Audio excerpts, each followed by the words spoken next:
وإذ قالت الملائكة يا مريم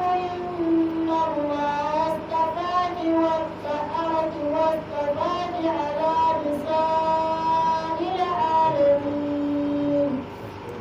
shine yace malaike ce Allah ya mala rahama yace summa qabala kalam sada ainihin magana kuma sai ta juya ma'ana bai na bayani sai ya juya bi zikiri kayfiyatu wiladati Isa kuma kissa za ta ba da labarin yadda aka haifi annabi Isa wa bisharatin bihi da kuma bishara ta annabi Isa li Maryam ga mahaifiyarsa Maryam mana ya cewa ɗabin wannan an yaɗa binsa da ala izin ƙalar imaratu imran wannan hadafi ne aka yi in ji ainihin malam to Allah subhanahu wa ta'ala ya ce a wasu kuri zikalatul mala'ika kuma ka ambata ko ka faɗi yayin da mala'ika ya ce ainihin maryam ga ainihin maryam ya ce ya maryam ya ke maryama inna za astafaki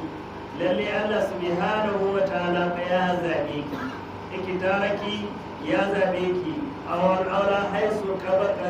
ko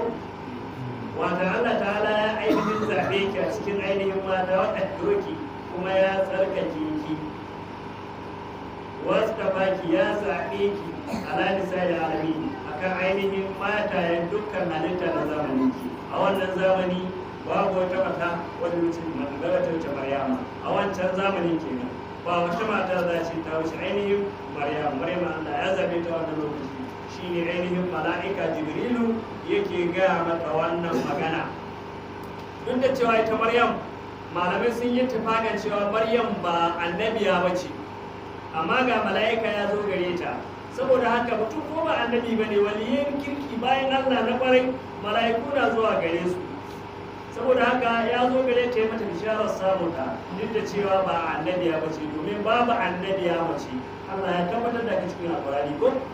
ba ku yawa Allah ya tabbatar cewa babu wani ba annabi mace duk annabawa maza ne amma kuma gashi mala'ika ya zo yi mata magana ya yi mata bishara da cewa lalle ne za ka sami ɗa hakikar za ta haihu duk da cewa maryam budurwa ce ba ta aure ba man da daura kana ga ta budurwa